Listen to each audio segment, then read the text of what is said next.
வீட்டு உணவுப் பொருட்கள் மீது 50% வரி விதித்துள்ள அமெரிக்க அரசை கண்டித்து மீனவர்கள் கையில் கருவாடு ஏந்தியபடி ராமேஸ்வரம் தபால் நிலையம் முன்பு கண்டன ஆர்ப்பாட்டத்தில் ஈடுபட்டனர். ஏஐடியுசி மீனவர் அமைப்பு சார்பில் நடந்த ஆர்ப்பாட்டத்தில் வரி விதிப்பை தடுக்க நடவடிக்கை எடுக்காத ஒன்றிய அரசுக்கு எதிராக கண்டன முழக்கங்கள் எழுப்பப்பட்டன.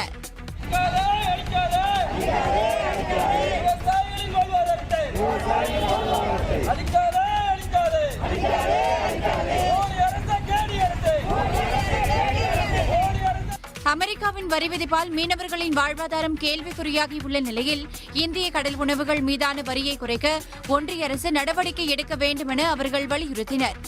ஏற்றி போய்கிட்டு இருந்த அமெரிக்காவுக்கு போய்கிட்டு இருந்த மீன் 5000 டன் திரும்பி வந்துருச்சு. இன்னைக்கு மீன் ஏற்றுமதியை நம்பி இருக்கக்கூடிய குறிப்பாக கணவாய், நண்டு, இறால் போன்ற ஏற்றுமதி பொருட்கள் இன்னைக்கு அதை நம்பி இருக்கக்கூடிய மீனவர்கள், வியாபாரிகள் அத்தனை பேருமே மிக கடுமையான ஒரு பாதிப்பை இன்னைக்கு இந்தியாவில் சந்திக்கிறாங்க.